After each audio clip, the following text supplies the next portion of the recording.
और कर्मचारी विरोधी। नमस्कार, मैं हूं आपके साथ अंकिता पाल। बुलेटिन की शुरुआत करते हैं। शिमला में बीजेपी प्रदेश अध्यक्ष डॉक्टर राजीव बिंदल ने केंद्र की मोदी सरकार पर धन्यवाद व्यक्त किया है।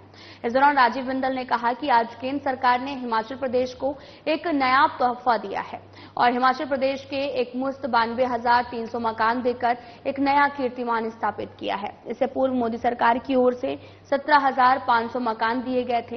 हिमाचल प्रदेश से केंद्र सरकार को जो कुल सूची गई है उसकी 100% स्वीकृति केंद्रीय कैबिनेट ने भी कर दी है, यानी कि हिमाचल प्रदेश के 92,000 गरीबों को पक्के मकान मुहैया करवाने का एक बहुत बड़ा फैसला आदरणीय मोदी जी ने लिया है। वहीं डॉक्टर बिंदल ने कहा कि केंद्र की मोदी सरकार गरीब कल्याण की सरकार है, जिसने तय किया है कि हिमाचल प्रदेश का कोई भी व्यक्ति ऐसा न रहे जिसका मकान कच्चा हो। इस ऐतिहासिक निर्णय को लेकर राजीव बिंदल ने पीएम मोदी, जगत प्रकाश नड्डा समेत एनडीए सरकार का कोटि कोटि आभार व्यक्त किया है।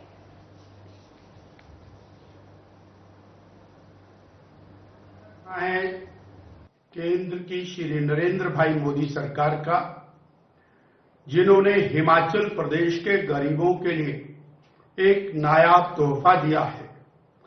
92,300 मकान एक मुश्त हिमाचल प्रदेश के लिए देकर एक नया कीर्तिमान स्थापित किया है। इससे पूर्व मोदी सरकार द्वारा लगभग 17,500 मकान दिए गए थे और जो हिमाचल प्रदेश से केंद्र की सरकार को कुल और डिमांड गया है, जो सूची गई है, वो 100% सूची, उसकी स्वीकृति हमारी केंद्र की कैबिनेट ने कर दी है। भारत में सेब के आयात पर इंपोर्ट ड्यूटी का मामला मानसून सत्र के दौरान हिमाचल प्रदेश विधानसभा में गूंजा है। प्रदेश सरकार में बागवानी मंत्री जगत सिंह नेगी ने एक बार फिर से सेब का इंपोर्ट ड्यूटी को लेकर केंद्र सरकार पर हमला बोला है।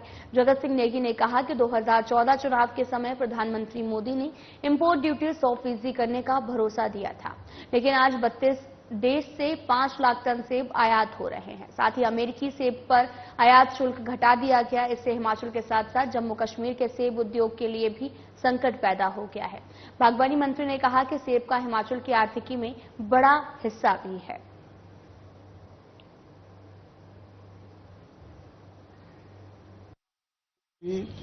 ये जो है फायदा रहेगा, क्योंकि आपको एग्जैक्ट मतलब टेम्परेचर, विंड स्पीड, कब बारिश कितनी हो रही है, होगी, कितनी बर्फ पड़ेगी, ये सारे चीज आपको जो है रियल टाइम में मिलेगा।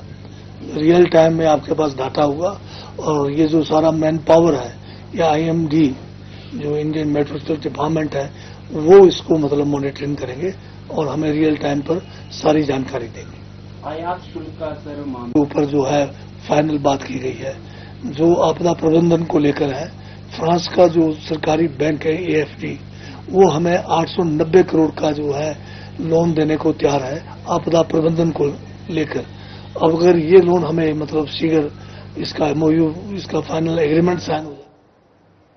हिमाचल विधानसभा में युवा संसद फिर से होने जा रही है। इसकी जानकारी देते हुए विधानसभा अध्यक्ष कुलदीप पठानिया ने बताया कि इस बार कॉलेज और यूनिवर्सिटी स्तर के छात्र भी युवा संसद में हिस्सा लेंगे, जहां युवा छात्र मुख्यमंत्री, स्पीकर, नेता प्रतिपक्ष, मंत्री, विधायक की भूमिका निभाएंगे। उन्होंने बताया कि इससे पहले स्कूल स्तर के छात्रों के लिए युवा संसद हुई है, जहां विधानसभा की कार्रवाई देखने पहुंचे स्कूली छात्रों से भी स्पीकर मिले हैं। आप जानते हैं कि हम ये चाहते हैं कि विधानसभा, लोकसभा सीमित ना रहे एक सिलेक्टिव सेक्शन ऑफ सोसाइटी। ये पार्ट बने सारी स्टेट का और जो फ्यूचर जनरेशन्स हैं उनकी इन्वॉल्वमेंट इसमें ज्यादा हो। उसी के दृष्टिगत हमने यहाँ पर बच्चों का एक सेशन भी किया था, विधानसभा की थी। अभी मेरे पास एक और प्रपोजल जो है यूथ पार्लियामेंट का भी आया है, जो विश्वविद्यालय के बच्चे यहाँ चीफ मिनिस्टर, स्पीकर, मिनिस्टर्स और MLA, ऑपोजिशन लीडर जो है का रोल कर जो है जो प्रदेश के जो विषय हैं, देश के जो विषय हैं, उनको यहाँ इस सदन के प्रदेश में नशे के बढ़ते कदमों को रोकने के लिए राज्य ज्ञान विज्ञान समिति ने अंतर्राष्ट्रीय साक्षरता दिवस पर सम्मेलन का आयोजन किया है। शिक्षा मंत्री रोहित ठाकुर की अध्यक्षता में नशे के संकट से युवाओं को बचाओ विषय पर आधारित इस मंथन कार्यक्रम में पुलिस, शिक्षा, स्वास्थ्य, ग्राम प्रतिनिधि, सामाजिक न्याय और अधिकारिता विभाग सहित युवाओं ने नशे की रोकथाम पर अपने बहुमूल्य विचार रखे हैं। शिमला के बचत भवन में आयोजित इस सम्मेलन में जहां शिक्षाविदों ने प्राइमरी स्तर से शिक्षा में सम्मिलित करने की बात कही, तो वहीं स्वास्थ्य विभाग ने भी मनोचिकित्सकों की संख्या बढ़ाने की बात कही है। साथ ही स्वास्थ्य सुविधाओं में विस्तार की बात शिक्षा मंत्री के समक्ष रखी गई है। मेंशन था और उसमें काफी विस्तार से सार्थक चर्चा हुई, क्योंकि हिमाचल प्रदेश, जिसकी मैं समझता हूं एक पूरे राष्ट्र में एक देवभूमि के रूप में हमारे प्रदेश को वीरों की भूमि के रूप में जाना जाता है और एक खेद का विषय है कुछ समय से जिस तरह से नशा हमारे प्रदेश में बढ़ रहा है और विशेषकर सिंथेटिक ड्रग मैं समझता हूं उसमें भी बहुत केसेस में बढ़ोतरी हुई है।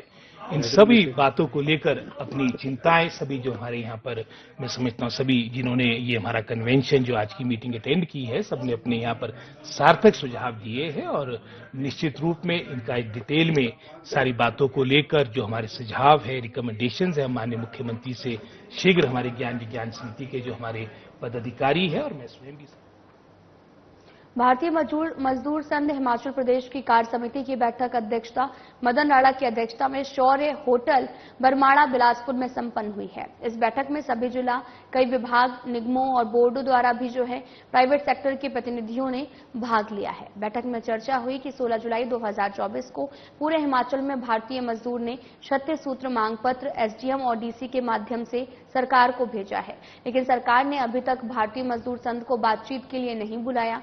वहीं बैठक में चर्चा की गई, सरकार की ओर से कर्मचारियों का डीए और बकाया एरियर अभी तक नहीं दिया गया है।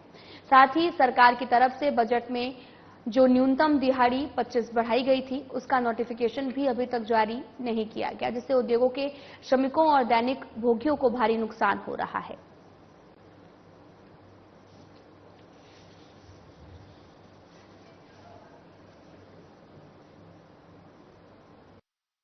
सड़कों के ऊपर एजुकेशन के अंदर, आईपीएस के अंदर, बिजली बोर्ड इसके पीडब्ल्यूडी के अंदर जो लोग लगे, हम प्रदेश की सरकार से ये मांग करते हैं कि उनकी न्यूनतम दिहाड़ी जो हिमाचल प्रदेश की सरकार 400 रुपये देती है उनको वो दिया जाए। आंगनबाड़ी के अंदर आज हिमाचल प्रदेश में 300 से ज्यादा मिनी आंगनबाड़ी सेंटर बंद कर दिए। आंगनबाड़ी और आशा वर्कर को और मिड डे मील के लोगों को 3-3 महीने अपने वेतन का इंतजार करना पड़ता है। हम प्रदेश की सरकार से मांग करते हैं कि प्रदेश की सरकार समय रहते भारतीय मजदूर संघ को बात के लिए बुलाए, ताकि हम टेबल के ऊपर बैठकर बात करें, कर्मचारियों मजदूरों की जो भी मांगे उसको लेकर बात करें। पूर्व की सरकार के समय में भी हमने आंदोलन किया, आदरणीय जयराम जी प्रदेश के मुख्यमंत्री थे, हमने आंदोलन किया। शिमला के अंदर भारतीय मजदूर संघ के लोगों के ऊपर लाठीचार्ज।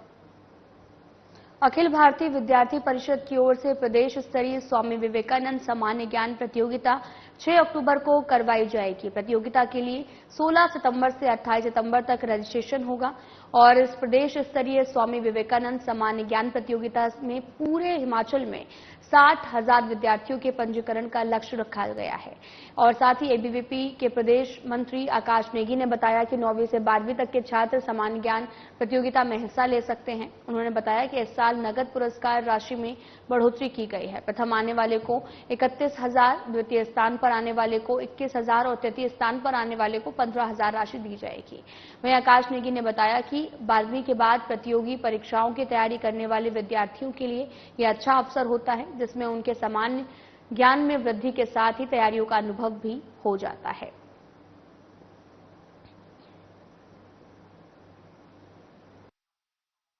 देखिए, अखिल भारतीय विद्यार्थी परिषद पूरे हिमाचल में हर वर्ष एक स्कूल स्टूडेंट्स के लिए जो 9th से 12th जो स्कूल गोइंग स्टूडेंट होते हैं उनके लिए हर साल एक सामान्य ज्ञान प्रतियोगिता करवाती है, जिसका नाम स्वामी विवेकानंद सामान्य ज्ञान प्रतियोगिता होता है, जिसे जीके टेस्ट के नाम से पूरे हिमाचल में बहुत वर्षों से विद्यार्थी परिषद करवाती आ रही है। तो इस वर्ष भी विद्यार्थी परिषद इसे ही करवाने वाली है। उसी की जानकारी हेतु ये प्रेस वार्ता रखी गई थी। उसमें जानकारी ये देनी थी कि इस बार विद्यार्थी परिषद इसे 1 माह थोड़ी जल्दी करवा रही है और 6 अक्टूबर इसका दिन होगा और जो इसके रजिस्ट्रेशन की डेट्स है वो 16 सितंबर से 28 सितंबर रहने वाली है। और पूरे हिमाचल में विद्यार्थी परिषद ने इस साल टारगेट लिया है कि लगभग 60,000 छात्रों को, जो स्कूल गोइंग स्टूडेंट्स हैं 9th to 12th क्लास के 60,000 छात्रों तक विद्यार्थी परिषद जाएगी। और फिलहाल इस वीडियो में इतना ही। नमस्कार।